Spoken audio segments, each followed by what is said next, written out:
नमस्कार, मेरा नाम एडवोकेट मयंक बंसल है और आज मैं आपसे पुलिस कंप्लेंट और एफआईआर के बारे में बात करूँगा।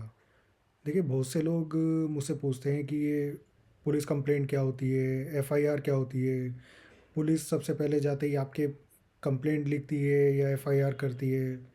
बहुत से लोगों की शिकायत रहती है कि सर हम वहाँ पुलिस में गए थे और वहाँ पे जो है पुलिस स्टेशन जाने के बाद में उन लोगों ने एफआईआर नहीं हमारी दर्ज की है। तो एफआईआर कब दर्ज करते हैं, कंप्लेंट कब दर्ज करते हैं, है ना? तो आज मैं उसके बारे में आपको बताऊंगा कि जो पुलिस कंप्लेंट होती है वो क्या होती है और पुलिस एफआईआर जो होती है, ये एफआईआर करती है पुलिस, वो क्या चीज़ होती है और दोनों में क्या अंतर होता है। देखिए, कंप्लेंट और एफआईआर में सबसे मेन जो डिफरेंस होता है वो यही होता है कि जब आपके साथ कोई भी दुर्घटना होती है और आप पुलिस स्टेशन में जाते हैं, तो जाते ही वो आपकी एफआईआर नहीं लिखते हैं। वो पहले एक कंप्लेंट लिखते हैं, उसके ऊपर वो इन्वेस्टिगेशन करते हैं। उसके बाद उनका जो भी निष्कर्ष निकलता है, अगर उनको लगता है कि इसमें आगे कार्रवाई की ज़रूरत है, तब वो एफआईआर उसमें दर्ज करते हैं। तो वो एफआईआर जो दर्ज होती है, उसमें वो पुलिस वाले देखते हैं कि किन सेक्शंस में ये एफआईआर लिखी जानी चाहिए। तो उन उन सेक्शंस में वो एफआईआर दर्ज कर लेते हैं। उसके बाद वो बाकी की कार्रवाई करते हैं, है ना? फर्दर इन्वेस्टिगेशन करते हैं और उसके बाद एक चार्जशीट तैयार की जाती है। फिर वो कोर्ट में जो है बाकी केस के साथ लगाई जाती है चार्जशीट। किन मामलों में कंप्लेंट होती है? कंप्लेंट देखिए, जैसे कोई साधारण लड़ाई झगड़ा हुआ है या कोई भी ऐसा मैटर है कि जो बहुत गंभीर नहीं है, उसमें वो कंप्लेंट ही लिखते हैं।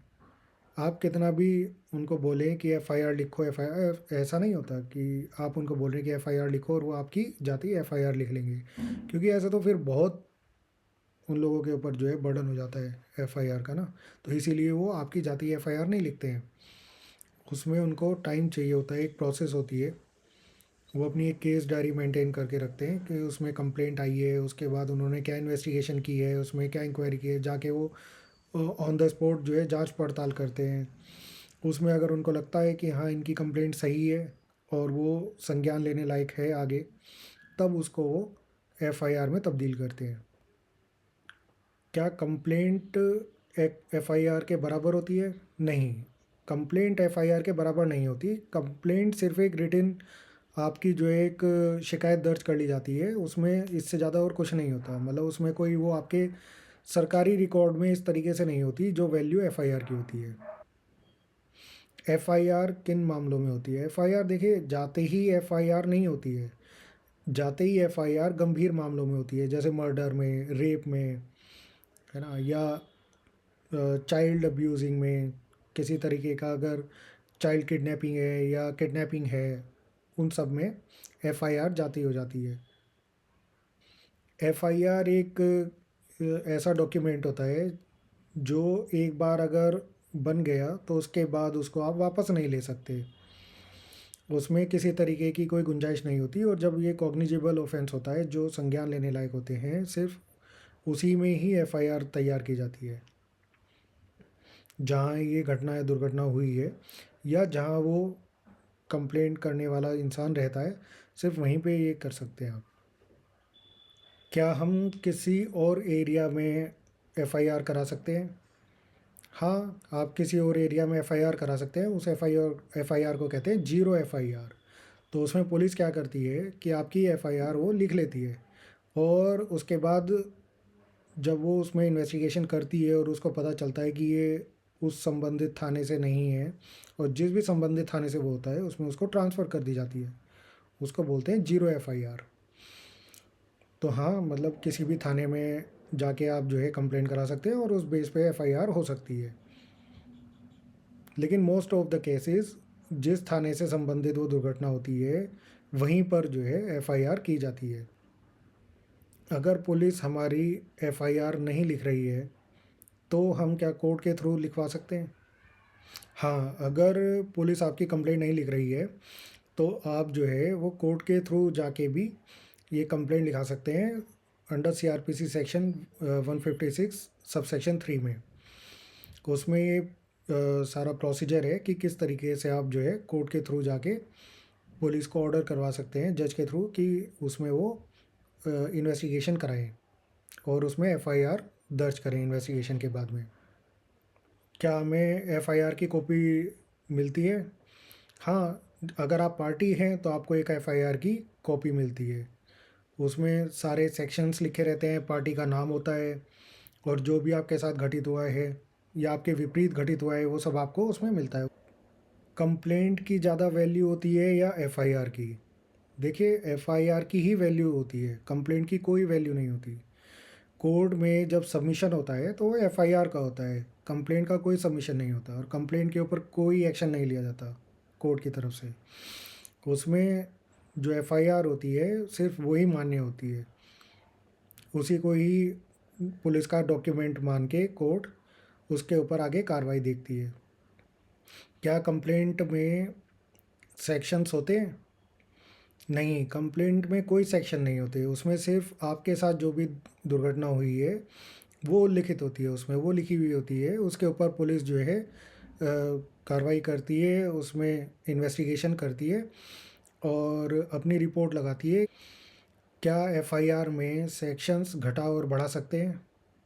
हाँ, एफआईआर में सेक्शंस इन्वेस्टिगेशन के बाद में घटा या बढ़ा भी सकते हैं, उसमें अमेंड करके उसको कोई भी सेक्शन, अगर पुलिस को लगता है कि ये सेक्शन ज़रूरी है तो उसको ऐड कर सकते हैं।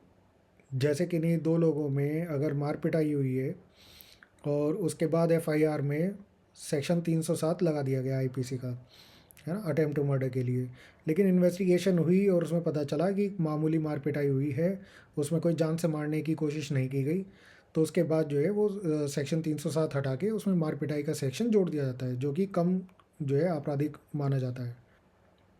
कंप्लेंट को ख़त्म कैसे किया जाता है? देखिए, कंप्लेंट क्या होती है, जब आप कोई भी इस तरीके की इन्फॉर्मेशन पुलिस को देते हैं, है ना, जिसमें आपके साथ कुछ भी गलत हुआ है, तो पुलिस उसको अपने पास नोट करके उसके ऊपर इन्वेस्टिगेशन करती है। और अगर पुलिस को उसमें कुछ नहीं मिलता है इन्वेस्टिगेशन में, पूछताछ में और इन्वेस्टिगेशन करने के बाद, तो वो ऑटोमेटिकली ख़त्म हो जाती है, उसको आपको ख़त्म कराने की अलग से कोई ज़रूरत नहीं होती है। क्या एफआईआर भी खुद ख़त्म हो जाती है? नहीं, एफआईआर खुद ख़त्म नहीं होती है। एफआईआर एक ऐसा डॉक्यूमेंट है जो एक बार रेडी हो जाता है, वो खुद से ख़त्म नहीं होता, ना उसको पुलिस ख़त्म कर सकती है, और वो सिर्फ हाई कोर्ट से क्वैश हो सकता है।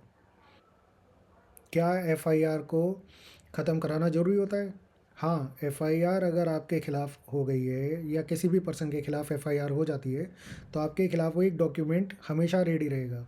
आप कहीं भी जाते हैं, आपको उसका डिस्क्रिप्शन देना होता है, इसीलिए आपको वो हाई कोर्ट से, जो भी उस स्टेट की हाई कोर्ट है वहाँ से आपको वो जो है क्वैश करानी होती है। तो वो सिर्फ हाई कोर्ट के पास ही पावर होती है उस एफआईआर को क्वैश करने के लिए। क्या कंप्लेंट में एफआईआर का सारा कंटेंट होता है? नहीं, कंप्लेंट में एफआईआर का सिर्फ वही पार्ट जो है इंक्लूड होता है जो आपके साथ घटित हुआ है। जो भी घटना या दुर्घटना आपके साथ घटित हुई है सिर्फ वही कंप्लेंट में होती है, बाकी कुछ नहीं होता है। उसमें उसमें आपके सिग्नेचर ले लिए जाते हैं बस, और उसमें संबंधित पुलिस अधिकारी का सिग्नेचर होता है, और कोर्ट इसमें पुलिस स्टेशन की जो है स्टैंप होती है, बाकी उसमें और कुछ नहीं होता। लेकिन जो एफआईआर होती है उसमें जो भी कुछ कंप्लेंट में लिखा रहता है उसको एज इट इज़ जो है एफआईआर में लिखा जाता है, क्योंकि उसी को ही हम पुलिस वाले जो होते हैं वो फर्स्ट इन्फॉर्मेशन मान लेते हैं। और एफआईआर में जितने भी सेक्शंस होते हैं, जो भी उसमें जिन भी सेक्शंस के अंतर्गत जो है दुर्घटना घटित हुई है, वो सारे सेक्शंस उसमें इंक्लूड होते हैं। पार्टीज़ का नाम, पता, सेक्शंस और पूरी दुर्घटना जो भी कुछ है, और वो सब उसमें होती है, और जो उसमें एफआईआर कराता है उसके सिग्नेचर होते हैं उसमें, और वो एक जो है सरकारी डॉक्यूमेंट बन जाता है। कंप्लेंट के कितने दिन के अंदर एफआईआर हो जाती है? देखिए, ऐसा कुछ निश्चित नहीं होता। कंप्लेंट आप जब करते हैं उसके बाद इन्वेस्टिगेशन के ऊपर है कि उसमें कितने दिन लग सकते हैं, उसमें कितने भी दिन लग सकते हैं, वो पुलिस के ऊपर होता है कि वो जल्दी से जल्दी कितने टाइम में उस इन्वेस्टिगेशन को कंप्लीट करके उसमें एफआईआर लिखती है। अगर ज़रूरत होती है तभी वो एफआईआर लिखते हैं, नहीं तो उसको वहीं उसका निस्तारण कर देते हैं कंप्लेंट का, अगर उसमें कुछ भी नहीं मिलता है तो। देखिए, बहुत से लोग मुझसे पूछते हैं कि ये केस डायरी क्या होती है? केस डायरी देखिए कुछ नहीं होती है, वो पुलिस के पास अपनी एक रिकॉर्ड रखने के लिए कि उन्होंने क्या क्या किया है, किस किस टाइम में किस केस में क्या किया है, वो सिर्फ अपना एक रिकॉर्ड रखते हैं। वो कोई गवर्नमेंट डॉक्यूमेंट नहीं होता, वो सिर्फ अपना एक रेफरेंस के लिए एक डाटा रखते हैं कि हाँ हमने इस केस में अब ये किया है, क्योंकि वो एक जैसे एक डायरी मेंटेन करते हैं, सिर्फ एक वही होती है, उससे ज़्यादा उसकी कोई वैल्यू नहीं होती। हाँ कभी कभी क्या होता है कि जैसे जजेस होते हैं, वो एक रेफरेंस के लिए केस डायरी मंगा लेते हैं, लेकिन उसकी कोई भी लीगल वैल्यू नहीं होती है। जैसे एक एफआईआर होती है, चार्जशीट होती है, ऐसे जो है केस डायरी की कोई लीगल वैल्यू नहीं होती है, वो सिर्फ एक रेफरेंस के काम आती है, पुलिस के भी और जज के भी। और जज भी उसको बहुत रेयर केसेस में मंगाते हैं, ऐसे जनरली जो है जजेस उसको नहीं मंगाते हैं केस डायरी को। Thank you for watching video.